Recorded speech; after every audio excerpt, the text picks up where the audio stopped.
ငလင်နံကိုကြံ့ကြံ့ခံနိုင်မဲ့အဆောက်တစ်လုံးတည်ဆောက်ဖို့အတွက်မဖြစ်မနေလှုပ်ဆောင်ရမယ့်အချက်၃ချက်ရှိပါတယ်။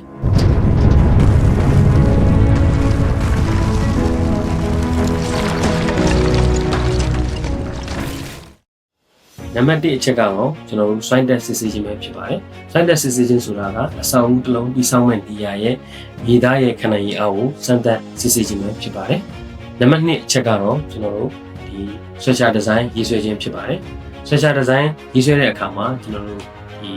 တွေ့ကြုံရှိဝါရင် structure designer တွေကိုရွေးချယ်အနံ့တက်ဖို့လိုပါတယ်။နံပါတ်3အချက်ကတော့ကျွန်တော်တို့ဒီအဆောက်အဦတွေကိုရေအသွေးပြည့်ပြည့်ဝဝနဲ့မှန်မှန်ကန်ကန်တည်ဆောက်ပေးတဲ့ဆောက်လုပ်ရေးကုမ္ပဏီတွေကိုရွေးချယ်အနံ့တက်ဖို့ရည်ကြည်ပါတယ်ခင်ဗျာ။ငလင်တစ်နှစ်ပြည့်ဝမ်းနေခြင်းအထိမ်းအမှတ်အနေဖြင့်အဆောက်အဦဆောက်လုပ်ခြင်းနဲ့ပတ်သက်သည့်ဗဟုသုတများကိုကျွန်တော်တို့ Heaven မှာမျှဝေပေးလိုက်ရခြင်းဖြစ်ပါတယ်ခင်ဗျာ။